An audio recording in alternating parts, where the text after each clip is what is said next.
Hello बच्चों, चलिए प्रश्न को पढ़ते हैं और समझते हैं। निम्नलिखित सदिशों की दिक्कोज्याएं ज्ञात कीजिए। और हमें सदिश दिया है 2i cap plus 2j cap minus k cap. प्रश्न को हल करने से पहले हम प्रश्न के लिए मुख्य अवधारणा लिख लेते हैं। तो इस प्रश्न के लिए मुख्य अवधारणा जिसकी सहायता से हम इस प्रश्न को हल करेंगे, देखिए तो मुख्य अवधारणा में हम लिखेंगे। मुख्य अवधारणा में हम दिक्कोज्याएं कैसे ज्ञात की जाती है, इसी को बच्चों यहाँ पर हम लिखने वाले हैं। ठीक है, यह मुख्य अवधारणा समझ में आ जाना चाहिए आपको। ये लिख दिया मैंने। सबसे पहले हम यहाँ पर कोई सदिश लेंगे। मान लीजिए हमारे पास कोई सदिश है, आर सदिश, और यह कुछ इस प्रकार है। ai cap plus bj cap और ck कैप। तो यहाँ पर जो i, j और k के गुणांक है, इन्हें कहते हैं आर के दिक् अनुपात। तो यहाँ पर क्या है, a, b और c, ये क्या है, सदिश आर के दिक् अनुपात होंगे।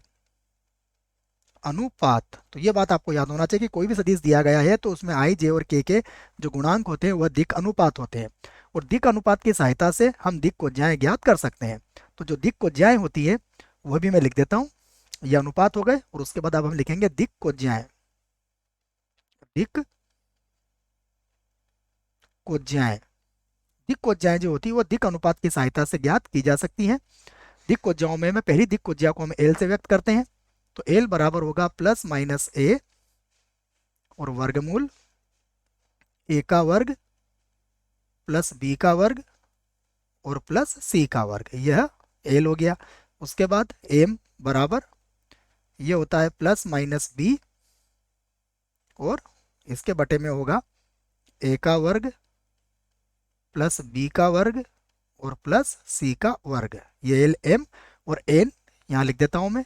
एन बराबर होगा प्लस माइनस सी और बटे में होगा ए का वर्ग प्लस बी का वर्ग और प्लस सी का वर्ग। तो ये मैंने एल एम एन जो कि दिक्कोज्याएं होती है उनको ज्ञात करने के बारे में सारी रूपरेखा आपको यहाँ पर समझा दी है। अब जो सदिश दिया गया है मैं उसे आर के बराबर मान लेता हूँ। देखिए तो यहाँ पर लिखा मैंने माना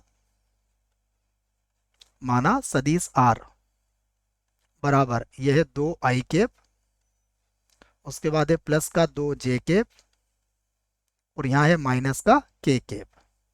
तो सबसे पहले इसके जो दिक् अनुपात होंगे जिसे हम ABC से व्यक्त करते हैं, तो यहाँ a बराबर कितना है, 2 है।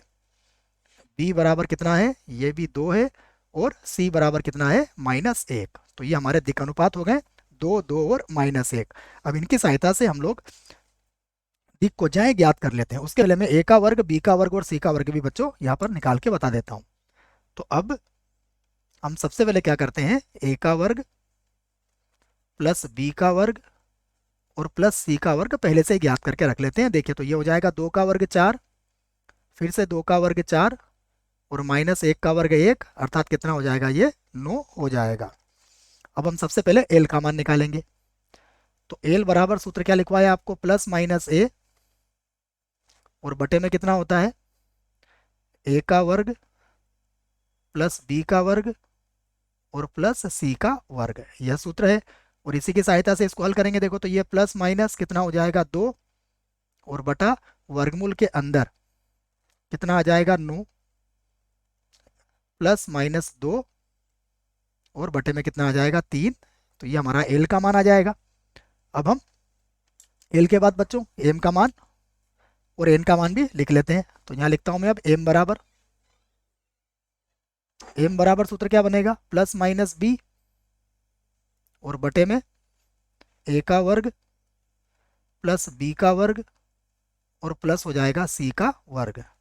तो बराबर देखिएगा ये होगा प्लस माइनस बी का मान कितना है, 2। उसके बाद फिर वर्गमूल के अंदर कितना आ जाएगा, 9।